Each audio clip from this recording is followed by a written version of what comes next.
चित्रकूट में कामदगिरी के जिस पर्वत पर भगवान ने विश्राम किया, उसके कोने पर चढ़ने के बाद अब तो रास्ते भर भी कुछ मकान और कुछ साधु संतों की कुटियां हैं। वहां एक बहुत बड़ा पत्थर रखा हुआ है। सुनते हैं कि ये सदियों से 8000 वर्षों से तभी से ऐसा ही रखा हुआ है। उस पर बैठकर रात्रि भर लक्ष्मण निरीक्षण करते थे कि किसी दिशा से असुरों का प्रवेश तो नहीं हो रहा, कोई गलत पशु तो नहीं आ रहा। ये एआई सिखाई गई लक्ष्मण को कि लक्ष्मण आंख खोले बैठे हैं, अगर कोई नहीं आ रहा तो सो रहे हैं। लेकिन जैसे ही उस लेजर किरणों के किसी क्षण में किसी निश्चर ने प्रवेश किया, तुरंत ही लक्ष्मण जाग जाते हैं और उनका हाथ धनुष पर कस जाता है। ये एआई का प्रयोग। मैंने कहा कि खड़ी बोली में राम की कहानी सबसे पहले अग्रवाल समाज के ही एक कवि के यश में आई। मैथिली शरण गुप्त जी ने साकेत लिखी। उसमें पूछता है कवि प्रकृति से कि जाग रहा यह कौन धनुर्धर। देखिए लक्ष्मण की प्रतिमा पीछे, जबकि भुवन भर सोता है, पूरी दुनिया सो रही है, ये कौन आदमी है जो जाग रहा है। और कैसा लग रहा है? ऐसा लग रहा है जैसे कामदेव ने वनवास ले लिया हो। भोगी कुसुमा युद्ध योगी सा, कुसुम के आयुध जिसके हैं ऐसे योगी जैसा पैदा हो रहा है। भोगी कुसुमा युद्ध योगी सा बना दृष्टिगत होता है, किस व्रत में है वीर व्रती है, निद्रा का यों त्याग किए, राज भोग के योग्य विपिन में बैठा आज विराग लिए। कभी पूछता है कि ये तो महल में रहने लायक है, ये कामदेव जैसा सुंदर व्यक्ति वलकल पहने हुए और अपना तीर चलाए हुए, ये कौन जाग रहा है। विशिष्ट सुरक्षा प्राप्त लोगों के अंगरक्षकों को आपने देखा होगा, वो दिन के समय काला चश्मा लगाए केवल यूं देखते रहते हैं कि किसी आदमी की किसी चहल पहल में कोई बुरा विकार तो नहीं है। लक्ष्मण इसी भावना के साथ रात्रि में देख रहे हैं। क्यों देख रहे हैं? कवि पूछता है क्यों देख रहे हैं, तो कवि को उत्तर मिलता है। कहते हैं कि बना हुआ है प्रहरी जिसका इस कुटीर में क्या धन है। इस कुटिया में ऐसा कौन सा रिजर्व बैंक ऑफ इंडिया है जिसके लिए ये आदमी बैठा है रात भर, जिसकी रक्षा में रत इसका तन है मन है जीवन है। उत्तर देखिए और बलिहारी हो जाइए। मर्त्य लोक मालिन्य मेटने स्वामी संग जो आई है, तीन लोक की लक्ष्मी ने यह कुटी आज अपनाई है। कवि दो प्रश्न छोटे छोटे हैं। श्रीकांत शुक्ल यहां सुनने आए हैं। वे कह रहे हैं कि कल आपने सिर्फ भरत पर बात की, क्या लक्ष्मण और शत्रुघ्न जी से भगवान का उतना प्रेम नहीं था? ऐसा नहीं है। शत्रुघ्न जी पर सबसे कम बोला गया है। मेरा तो मन है कि एक दिन मैं शत्रुघ्न जी पर ही बोलूं किसी प्रकार से। लक्ष्मण जी पर पहले बोल चुका हूं, कुछ जगह बोला है, लेकिन आपने कहा है कि लक्ष्मण से प्रेम नहीं था। ऐसा नहीं, लक्ष्मण से भी बहुत प्रेम है। वस्तुतः देखो तो राम और लक्ष्मण अलग नहीं है। आप कितने भी यशवान हो जाएं, आप कितने भी धर्मशील हो जाएं, आप कितने भी आर्थिक रूप से मजबूत हो जाएं, आप देशों के राजा बन जाएं, लोकतंत्रों के महानायक बन जाएं, लेकिन सूरज की रोशनी में प्रधानमंत्री जी भी, राष्ट्रपति महोदया भी, कोई भी खड़ा होगा तो उसका शरीर, उसका परिदृश्य, उसके कपड़े कितने भी सुदर्शन हो, कितने भी उजले हो, उसकी परछाई काली पृथ्वी पर दिखाई देगी। जब से पृथ्वी बनी है कोई सिकंदर ऐसा पैदा नहीं हुआ कि जिसकी परछाई उजली हो। केवल इस विश्व की मर्यादा में इस पृथ्वी पर केवल हमारे राघवेंद्र भगवान राम ही ऐसे चले जिनकी परछाई उजली है। भगवान नीले वर्ण के हैं और उनकी परछाई की तरह चलने वाले लक्ष्मण जी उजले वर्ण के हैं। लक्ष्मण भगवान की उजली परछाई। आप कभी चित्रकूट पधारिए, बहुत अद्भुत जगह है। इतनी अद्भुत कि दो प्रदेशों का दावा है कि हमारा है, कि हमारा है। आधा चित्रकूट उत्तर प्रदेश में है, आधा चित्रकूट मध्य प्रदेश में है। माता मंदाकिनी की धारा उनको अलग अलग करती है। कुछ नहीं है, नक्शे में सिर्फ इतना ही है, इधर है इधर है। एमपी वाले भी कहते हैं कि हमारे यहां रहे भगवान, हम यूपी वाले कहते हैं कि हमारे यहां भी रहे। चित्रकूट में कामदगिरी के जिस पर्वत पर भगवान ने विश्राम किया, उसके कोने पर चढ़ने के बाद अब तो रास्ते भर भी कुछ मकान और कुछ साधु संतों की कुटियां हैं। वहां एक बहुत बड़ा पत्थर रखा हुआ है। सुनते हैं कि ये सदियों से 8000 वर्षों से तभी से ऐसा ही रखा हुआ है। उस पर बैठकर रात्रि भर लक्ष्मण निरीक्षण करते थे कि किसी दिशा से असुरों का प्रवेश तो नहीं हो रहा, कोई गलत पशु तो नहीं आ रहा। महर्षि विश्वामित्र ने 15 वर्ष की आयु में जब राम को अपने शिष्यत्व में स्वीकार किया भगवान को, तो उन्हें बहुत सारी सिद्धियां दी थी। अक्सर लोग पूछते हैं सिद्धि क्या थी। यह सिद्धि यूं मान के चलिए कि उस समय विश्व में डिफेंस साइंस की 2 बड़ी लैब थी। जैसे आज नासा को लैब माना जाता है, जैसे आज पेंटागन को लैब माना जाता है, विश्व की सबसे बड़ी 2 लैब थी। एक लैब के ओनर मालिक चलाने वाले थे महर्षि विश्वामित्र, और एक लैब के चलाने वाले थे महर्षि अगस्त्य। एक उत्तर भारत में काम करते थे, एक दक्षिणापथ में काम करते थे। लेकिन इन दोनों का विज्ञान तो बहुत विकसित हो गया था, लेकिन आयु क्षीण हो रही थी। और ये दोनों ही एक ऐसे सुयोग पात्र को ढूंढ रहे थे जिसके हाथ में सदियों के शोध के बाद बने हुए इन वैज्ञानिक यंत्रों को सौंप कर जाएं। पूरी दुनिया किस बात पर चिंतित है कि हमारा एक पड़ोसी देश है, उसने एटॉमिक बम बना लिया है। हमको लेकर कोई चिंतित नहीं है। हम तो सन 77 के बाद से इस प्रयास में लगे। शक्ति अगर गलत हाथों में आ जाए तो वो हिटलर पैदा करती है, और शक्ति अगर जगत के मंगल के हाथों में आ जाए तो वो गांधी पैदा करती है, पटेल पैदा करती है, तिलक पैदा करती है, भगत सिंह पैदा करती है। इस शक्ति को किसको सौंपूं, विश्वामित्र सोच रहे हैं। और विश्वामित्र ने योग्यतम पात्र का चयन किया, जिसका नाम है राम, जो दशरथ का युवराज है।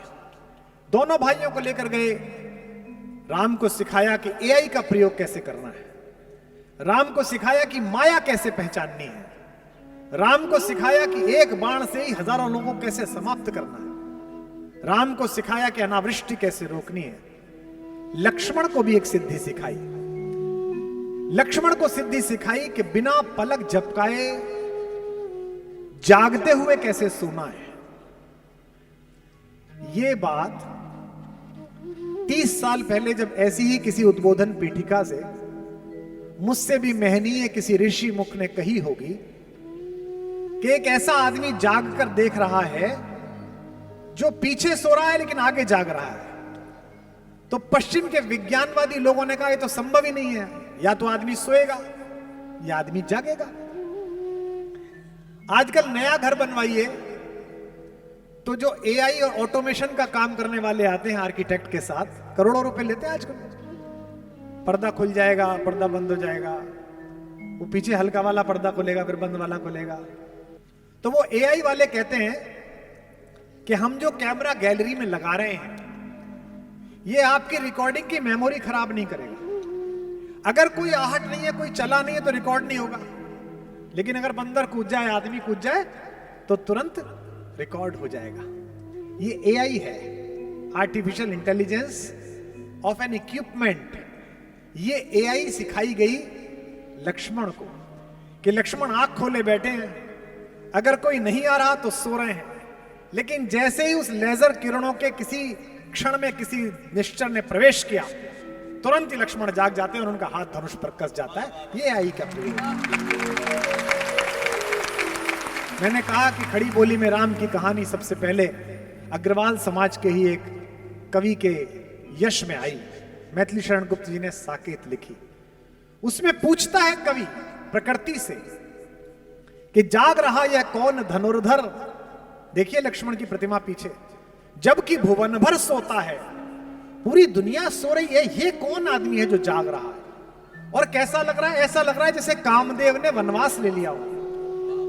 भोगी कुसुमा युद्ध योगी सा, कुसुम के आयुध जिसके हैं ऐसे योगी जैसा पैदा हो रहा है। भोगी कुसुमा युद्ध योगी सा बना दृष्टिगत होता है, किस व्रत में है वीर व्रती है, निद्रा का यों त्याग किए, राजभोग के योग्य विपिन में बैठा आज विराग लिए। कवि पूछता है कि ये तो महल में रहने लायक है, ये कामदेव जैसा सुंदर व्यक्ति वलकल पहने हुए और अपना तीर चलाए हुए ये कौन जाग रहा है? विशिष्ट सुरक्षा प्राप्त लोगों के अंगरक्षकों को आपने देखा होगा, वो दिन के समय काला चश्मा लगाए केवल यूं देखते रहते हैं कि किसी आदमी की किसी चहल पहल में कोई बुरा विकार तो नहीं है। लक्ष्मण इसी भावना के साथ रात्रि में देख रहे हैं। क्यों देख रहे हैं? कवि पूछता है क्यों देख रहे हैं? तो कवि को उत्तर मिलता है, कहते हैं कि बना हुआ है प्रहरी जिसका इस कुटीर में क्या धन है। इस कुटिया में ऐसा कौन सा रिजर्व बैंक ऑफ इंडिया है जिसके लिए ये आदमी बैठा है रात भर? जिसकी रक्षा में रत इसका तन है, मन है, जीवन है। उत्तर देखिए और बलिहारी हो जाइए। मर्त्य लोक मालिन्य मेटने स्वामी संग जो आई है, तीन लोक की लक्ष्मी ने यह कुटी आज अपनाई है। कवि कहता है कि एक रिजर्व बैंक नहीं, पूरी पृथ्वी के किसी भी प्रकार के धन की जो मालकिन है वो इस कुटी में बैठी हुई है। वीर वंश की लाज यही है, फिर क्यों वीर न हो प्रहरी। विजन देश है, जंगल है, निशा शेष है, निशाचरी माया ठहरी। तो लक्ष्मण तो मेरे भाई, क्या आपका नाम है? श्रीकांत। लक्ष्मण तो राम की उजली परछाई है। पैदा होते से ही लक्ष्मण को पता चल गया कि मैं किस लिए पैदा हुआ। हमारे जीवन के चार हेतु हैं, धर्म, अर्थ, काम और मोक्ष। धर्म तो वो है जो हमें करना है। धर्मो धार्यति प्रजा, प्रजा जो धारण करती है वो धर्म है। रात्रि होने पे हम सोएंगे, ये शरीर का धर्म है। दिन भर का जो भोजन किया है उसका पाचक तत्व अलग निकाल दिया जाएगा और उसका अपाच्य सुबह ही सुबह हम त्याग देंगे, यह शरीर का धर्म है। लेकिन आत्मा का धर्म क्या है, उसका अर्थ क्या है, ये पहले दिन से लक्ष्मण को पता चला। मेरे बाबा कहते हैं गोस्वामी जी, 12 ही से निज हितपति जानी। बचपन से ही अपने हित के बारे में समझ लिया कि मेरा हित का पति कौन है, मेरा जीवन किसके चरणों में है। लक्ष्मण राम चरण रति मानी। कल आकुल की मैंने पंक्तियां सुनाई, उसी का एक पद सुनाता हूं। बचपन में चारों बच्चों को एक एक सोने के पालने में लिटाया और पहली बार सबको दिखाना था राज दरबार को कि कौन से 4 बच्चे दशरथ के यहां पैदा हुए हैं। एक हमारे वे बाल स्वरूप, वे रामलला, दूसरे में भरत जी लिटाए गए, तीसरे में लक्ष्मण लिटाए गए, चौथे में शत्रुघ्न लिटाए गए। सब बच्चों के पैरों में घुंघरू बंधे हुए थे, सब आमोद कर रहे थे, सब प्रसन्न थे, नहाए धोए अच्छे कपड़ों के। एक बच्चा रोए ही जा रहा है और वो चुप ही नहीं हो रहा। वो चुप कैसे हुआ और वो कौन बच्चा था, यही श्रीकांत भैया तुम्हारे प्रश्न का उत्तर है।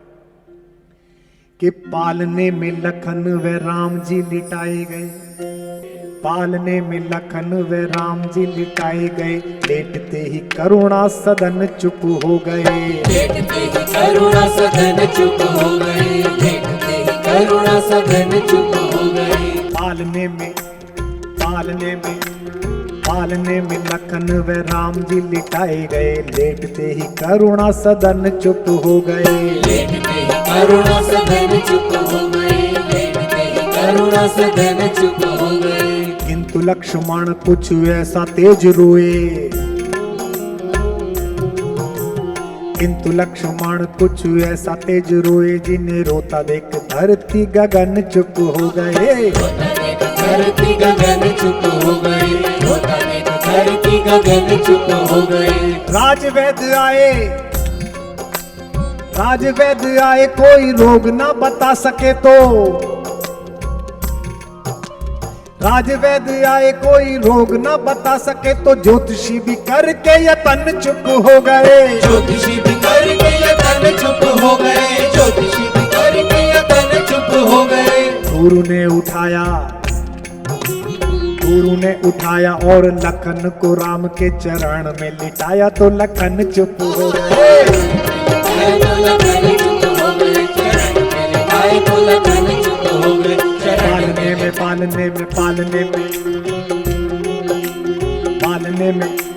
पालने में लखन व राम जी लिटाए गए, लेटते ही करुणा सदन चुप हो गए। लेटते ही करुणा सदन चुप हो गए, लेटते ही करुणा सदन चुप हो गए। किंतु लक्ष्मण कुछ ऐसा तेज रोए, जिन्हें रोता देख धरती गगन चुप हो गए। रोता देख धरती गगन चुप हो गए, रोता देख धरती गगन चुप हो गए। राजवैद्य आए कोई रोग ना बता सके, तो ज्योतिषी भी करके यतन चुप हो गए। ज्योतिषी भी करके यतन चुप हो गए, ज्योतिषी भी करके यतन चुप हो गए। गुरु ने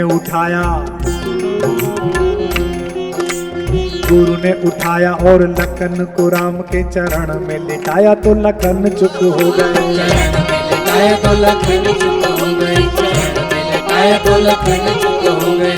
बचपन में जिस बच्चे को यह पता चल गया कि किन चरणों के प्रभाव से मेरे पीड़ा का उपचार होगा, वे लक्ष्मण है। इसलिए आपका प्रश्न कि भरत से कम प्रेम है कि ज्यादा प्रेम है, नहीं, सबसे बराबर है। और लक्ष्मण की मां मेरी मां सुमित्रा भी मेरी मां कौशल्या से कम नहीं। जाते हैं लक्ष्मण पूछने के लिए कि मां भैया और भाभी वनवास जा रहे हैं, कि मैं चला जाऊं कि नहीं चला जाऊं। आप मां हैं, आपसे पूछने आया हूं। मां कहती है तुझे किसी ने गलत बता दिया, मैं तेरी मां हूं। कहती है तेरी मां तो सीता है बेटा, तात राम सब भांति सने। और कहती है कि यहां रहने से अयोध्या में रहूं या जंगल में जाऊं। तो सुमित्रा ने क्या कहा, अवध तहां जह राम निवासु, तहां दिवस जहां भानु प्रकाशु। बेटा जैसे जहां सूरज निकलता है दिन वहीं हो जाता है, राम जहां रहेंगे वहीं अयोध्या हो जाएगी। तो इसलिए अयोध्या में और मन ना बदल जाए, बेटे के मन में शंका ना आ जाए, इसलिए कहती हैं जो पे राम सिया वन जाही, अवध तुम्हार काम कछु नहीं। तेरा कोई काम नहीं है। कैसा परिवार है, कैसी पत्नी है उर्मिला। सीता तो फिर भी भगवान के सामीप्य में है, चाहे वनवासी जीवन है, लेकिन पति तो है, सुख दुख में साथ वाला। उर्मिला से तो पूछा भी नहीं गया। उर्मिला जब भरत आए जंगल में मनाने के लिए राम को, तो पूरे अयोध्या को लेकर आए। एक कथा आती है कि उर्मिला उस दिन आई। सीता उनकी बहन भी है, देवरानी होने के अतिरिक्त उनकी बहन भी है। वो सीता की कुटिया में बैठ गई। अब सब लोग बैठे हुए हैं, पुरुष तो अंदर जा नहीं रहे, तो लक्ष्मण से बात तो कर नहीं सकती। तो सीता बड़ी बहन होने के अतिरिक्त हम सबकी मां भी है। और जिनकी बड़ी बहनें, उन्हें पता हो कि बड़ी बहनें अक्सर मां हो जाती हैं। छोटी बहनें इस तरह बात करती हैं उनसे। मां से भी जो बात नहीं करती छोटी बहन, वो बड़ी बहन से बात कर लेती है। सीता मनोभाव समझ गई कि मैं तो अपने पति के साथ रहती हूं, उसने तो देखा ही नहीं है। तो उन्होंने लक्ष्मण से कहा कि लल्ला, मेरी झोपड़ी में, कुटिया में फूलों की डलियां रखी है, उसे उठा लाओ, तुम्हारे भैया की शाम की संध्या के लिए माला बना दूंगी। लक्ष्मण ने कहा जो आज्ञा भाभी। और तेज गति से लक्ष्मण गए। लक्ष्मण को क्या पता, जैसे ही कुटिया का द्वार खोला तो सामने उर्मिला, वो खड़ी हो गई। अब सोचो, पूछ के नहीं आए हैं, लेकिन जैसे ही देखा, अब लक्ष्मण असमंजस में कि लौटूं कि बात करूं। तो मैथिली शरण गुप्त कहते हैं, खुद उर्मिला ने आगे बढ़कर मुस्कुराते हुए कहा, कभी मेरे बाग में घूमने वाले वो हिरन, आजकल तू जंगल में घूमता है, मैं तुझे बांधूंगी नहीं, इसलिए भय मत कर। मेरे उपवन के हरिण आज वनचारी, मैं बांध न लूंगी तुझे, तजो भय भारी।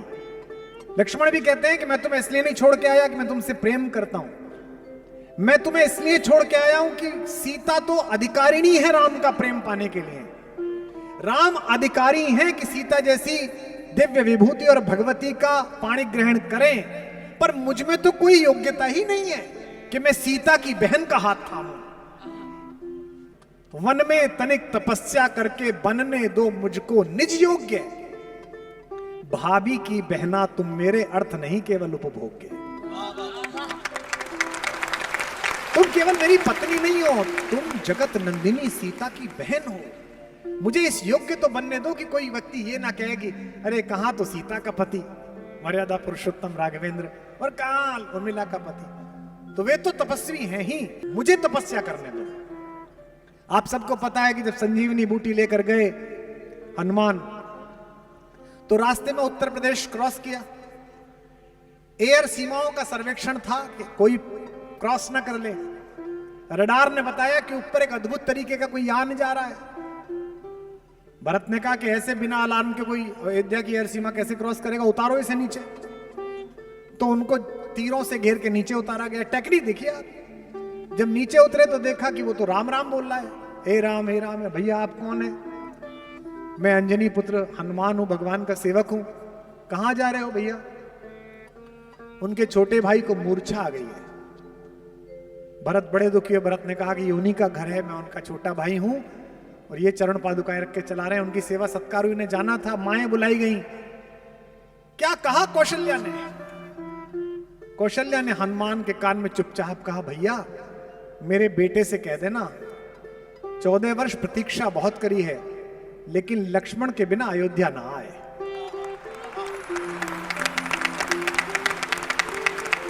रोती हुई कौशल्या अपने आंगन की तरफ चली। पीछे खड़ी हुई सुमित्रा आई।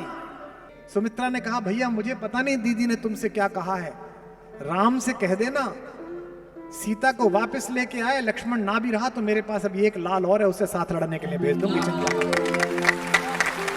ये घर है।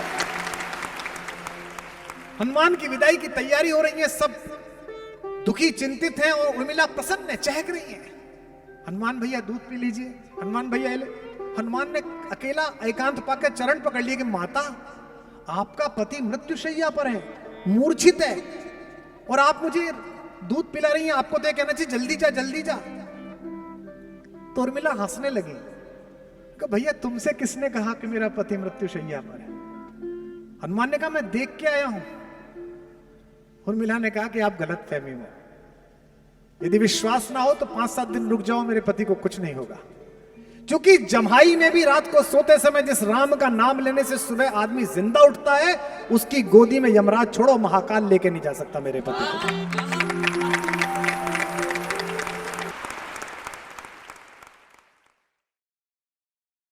प्रतिवर्ष रामलीला हो रही है। रामलीला की क्या कहानी है? रामलीला की कहानी इतनी है कि एक दशरथ के पुत्र हैं जो वनवास के बाद अपनी पत्नी के एक अनाचारी के द्वारा हरण करने के उपरांत उसका वध करके वापस लौटते हैं 9 दिन बीतने के बाद। इस कहानी में क्या नया है? इस कहानी में कुछ तो अमृत तत्व है कि दुनिया के सबसे बड़े संकट कोरोना के समय भी यह कहानी भारतीय टेलीविजन पर दिखाई गई तो पूरी दुनिया की नंबर 1 टीआरपी लेकर वो कार्यक्रम भी आ गया। ऐसा क्या कहानी है?